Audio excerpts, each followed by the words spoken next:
Boa noite, senhor Link. A ascensão do ecofascismo está ficando bem evidente na nova direita pró-animal e que usa isso como pretexto para odiar o humano, ou seja, especificamente pretos e pobres. Então, quer falar de ecofascismo, Thaís? Queres falar de ecofascismo? Não sei nem por onde começar. Olha só, tem uma coisa que até já conversei com a Thaís sobre isso. Isso eu já falei também em outras lives aqui. Toda geração lida com seus próprios pesadelos, tá? E não é que os problemas eles sumam depois, mas eles têm outros contornos, né? Eu sempre o exemplo que eu dou. Pega as distopias dos anos 80, nós vamos morrer de fome porque vai acabar a comida. Chega nos 90, tem uma engenharia de alimentos que dá um salto, até por causa de genética, transgênico, etc. E o que acontece? Hoje tem pessoas ainda que passam fome, então a gente não resolveu o problema da fome, mas não é por falta de alimento. Na verdade, a gente produz mais alimento do que boca para alimentar. Se tem pessoas passando fome, eu sempre digo aqui, e isso é um projeto político, tá? Outros medos que se tinha era de alto crescimento populacional. Hoje a gente está justamente tendo um declínio de natalidade. E também tem um problema que ainda não se resolve, que é a decadência da qualidade do esperma dos homens. Isso é um problema grave, pode ser, acredito que talvez tenha a ver com contaminação de plástico. Cada vez mais comum tu encontrar relatos de casais que estão tendo muita dificuldade de engravidar, né? Então assim, como eu estava dizendo, cada um vive os pesadelos de sua época. A escassez de alimentos agora é um pesadelo que volta por causa das mudanças climáticas, né? Porque muito terreno fértil vai deixar de ser fértil, e etc, etc. Aí vai ter comida para todo mundo, então volta tudo isso de novo. Mas assim, ó, o que eu acho? A nossa geração está numa luta, e eu digo geração porque às vezes os indivíduos, você que está vendo, não se engaja nisso, mas tudo bem. A nossa geração, está numa luta para colocar em pauta, introduzir na política a pauta ambiental. Mudanças climáticas são fundamentais. A gente agora, posso ver hoje, né? Um monte de prefeito negacionista, ou seja, ainda está difícil de colocar a pauta ambiental como uma prioridade de modo a fazer com que esses políticos filhas da puta negacionistas não se elejam. Bem, então essa é a luta de agora, que a gente vai continuar brigando, porque as mudanças climáticas estão aí. Contudo, uma possibilidade é a absoluta extinção, e era isso. Mas eu não descarto, mas eu considero essa uma hipótese menos provável. Qual é a mais provável? É algo que já começa a acontecer lá na Europa, mas eu ainda não vi nenhuma liderança forte nesse sentido, então são lideranças menores. Mas começa a surgir na Europa, e na Europa é sempre o berçário desses extremismos, um discurso, aquele populismo de direita que a gente já tá acostumado aí, se apropriando da pauta ambiental. Ou seja, aquela coisa que ficava pro lado de ambientalista, de esquerdista, de ecochato, bababá, que se dizia, aí a direita populista apoia. E isso, gente, tem um poder de convencimento maravilhoso, porque daí basicamente esses caras chegam e dizem o seguinte: olha só, a mudança climática está atrapalhando, não tá? Tá quente, não tá? A gente tá começando a assumir determinadas comidas, não sei o quê. É o seguinte, o tempo da democracia não resolve essa porra. O tempo da democracia não dá. Se a gente tem que negociar com todo mundo, a gente não resolve. Então é o seguinte, a gente não tem que fazer, por exemplo, uma hidrelétrica aqui para não ter que ficar usando usina de carvão. Então a gente... mas ali tem não sei quantas comunidades indígenas. Foda-se. Tira elas... mas ali tem um centro histórico de não sei o que, derruba, mas vai ter pode causar extinção de uma espécie X, foda-se, vai melhorar, vai salvar o resto das outras espécies, então extingue essa aí também, tá entendendo? Então, isso é resolvido rápido, ou seja, vem toda uma violência que consegue resolver de modo mais rápido aquilo que o tempo da democracia, o tempo das negociações, etc., não consegue. E eu acredito que, assim como a nossa geração está lutando, portanto, para que as mudanças climáticas, para que o meio ambiente vire pauta na política, eu tenho a impressão que os nossos filhos e filhas vão estar lutando pela maneira como a questão ambiental entrou na política. Eu acho que ela vai chegar na política, e o que é doido é o seguinte, deixa eu contar para vocês uma história que aconteceu, que é muito doida. Uma colega ali da pós, quando eu dava aula da pós-graduação, a mãe dela lutou contra a ditadura. Quando chegou o Bolsonaro, em 2018, ela votou no Bolsonaro. E essa filha, professora, foi indagar a mãe, falou: mãe, olha só, tu lutou contra a ditadura, tu beitou tanto, como é que tu tá votando no Bolsonaro? E aí ela deu uma resposta que é enigmática, mas eu acho assim que é uma cena interessante, é cinematograficamente interessante a resposta. Ela falou assim: a hora que tu chegar na minha idade, tu vai entender. O que eu tô querendo dizer com isso, e eu não tô justificando, eu tô explicando, é que eu acho... Por que eu acho que o ecofascismo vai vencer? Porque eu acho que quando chegarem os ecofascistas, nós, progressistas e do bem, nós, em grande parte, principalmente os mais velhos, vão votar nesses caras. Porque esses caras vão dizer, olha... Eles vão ter soluções rápidas. E outra coisa, por isso que eu falo que o Juiz Dredd é a melhor ficção científica, porque é que nem o Juiz Dredd, vocês tinham, no universo dos juízes, antes tinha aquele presidente, que é a cara do Bolsonaro, inclusive, que colocou o mundo em risco de sobrevivência. Daí surgem os fascistas, basicamente dizendo assim: olha só, a gente é violento mesmo, a gente faz umas merda, mas a gente tem um plano de sobrevivência. Vocês topam?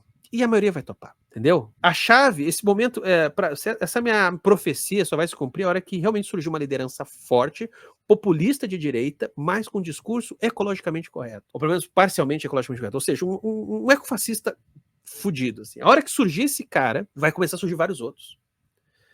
E eu já prevejo que, assim como hoje você tem movimentos de extrema-direita usando pautas LGBT, você vai ter uma apropriação da direita populista por parte do discurso ecológico. Aliás, inclusive, eu até separei isso aqui, ó. Essa imagem, para mim, ela é repugnante, tá? Eu vou mostrar aqui para vocês. Ela é repugnante e, ao mesmo tempo, emblemática para mim. Ó, isso aqui emenda direitinho com o que eu tava falando, ó. Isso aqui, ó, gente, que eu vou mostrar para vocês. Isso aqui é exército israelense ali na Palestina, tá? Deixa eu mostrar para vocês essa imagem aqui. Casa muito bem com o que eu tô falando. Aqui, ó. Inclusive, eu não lembro se foi o perfil do... Agora teria que ir no Twitter para ver, não tem mais Twitter para nós aqui, mas eu acho que foi o governo de Israel mesmo que compartilhou essa imagem, né? Tu tem mais de uma dessas imagens aí rolando. Bom, acho que eu não preciso dizer para vocês, assim, deixa eu até tirar aqui de novo, só para deixar bem claro, né? Nesse momento, Israel está matando brasileiros, tá? A tal da guerra de Israel, que a gente fica pensando, é briga deles.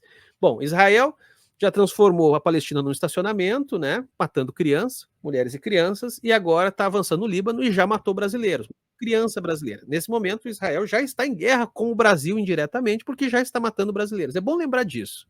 É bom lembrar claramente disso, do que está acontecendo, tá? Do que hoje é o governo de Israel na mão do Netanyahu, certo? Não vamos nunca perder isso de vista. E aí você tem isso aqui, né? Isso aqui não é uma foto isolada, tá, galera?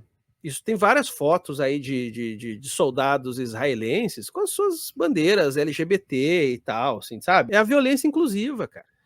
E aí o que é doido é que aconteceu isso em Israel e eu fiquei sabendo que na Suécia rolou isso aqui, ó, que gerou inclusive, lá gerou mais meme, tá? Não foi assim um troço tão pesado, mas eu acho que é um sintoma do que eu tô falando. Ó, isso aqui foi na Suécia. É recente isso, ó. Uma campanha na Suécia. Nós nem sempre marchamos direito, no caso, trocadilho com hétero, né? Straight, tá? Isso aqui é na Suécia. Então, assim, esse militarismo, essa violência.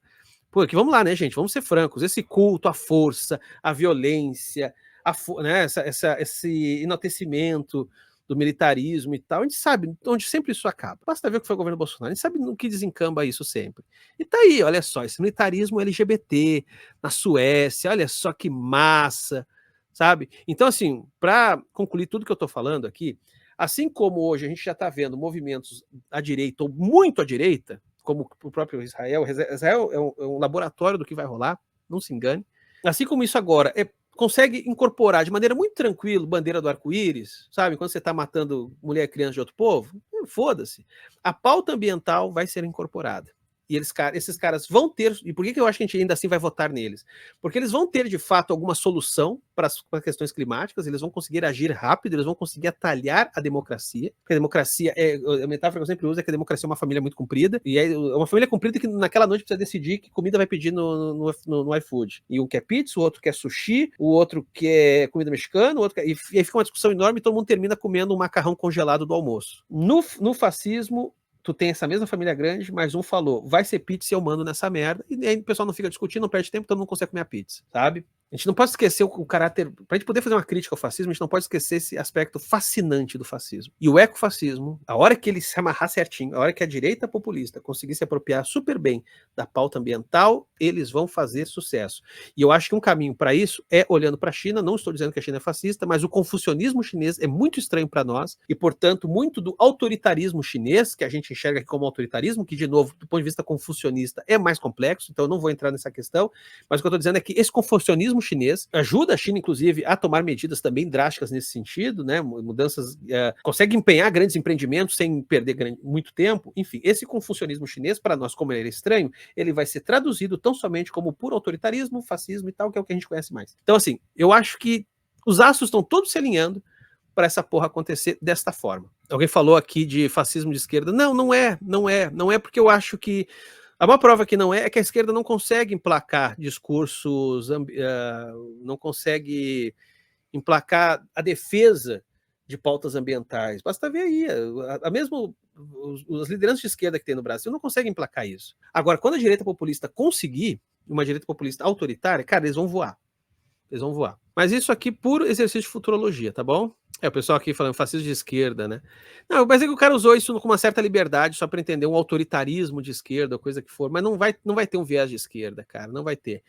É muito mais uma espécie de cooptação de pautas. E é por isso que eu tô falando tanto de fascismo, porque, veja, nessa altura, eu acho que essa discussão direita e esquerda nem interessa tanto. A gente tem que entender a natureza dessa forma autoritária que se desenha. E essa forma autoritária que se desenha, ela vai vir, eu já estou explicando várias vezes, ela vai vir do encontro de dois polos que hoje parecem separados. A direita populista não vai vir da esquerda populista. A esquerda populista não tem esse poder. Vai vir da direita populista e vai vir, que é o que está acontecendo, que já acontece na causa LGBT em Israel, isso que eu estou querendo mostrar. Vai vir da direita populista com a pauta ambiental, que hoje está muito associado a campos mais progressistas. A hora que houver essa pororoca, a gente vai ter e repito, vai ser violento, e nós vamos votar nele. Porque eles são os juízes, como no Juiz Dredd, que vão pelo menos garantir alguma sobrevida perante a responsabilidade de muitos outros. Você, eu não. Vocês vão votar também. É isso que eu tô falando. Vocês vão votar nesses caras. Esse vídeo é um corte da Live do Caos que acontece no canal do Quadrinhos na Sarjeta todo domingo à noite por volta das 9h30, geralmente. Então curta e compartilhe este vídeo. E se inscreva lá no Quadrinhos Sarjeta, assim como aqui no Cortes da Sarjeta, pessoa vagabunda.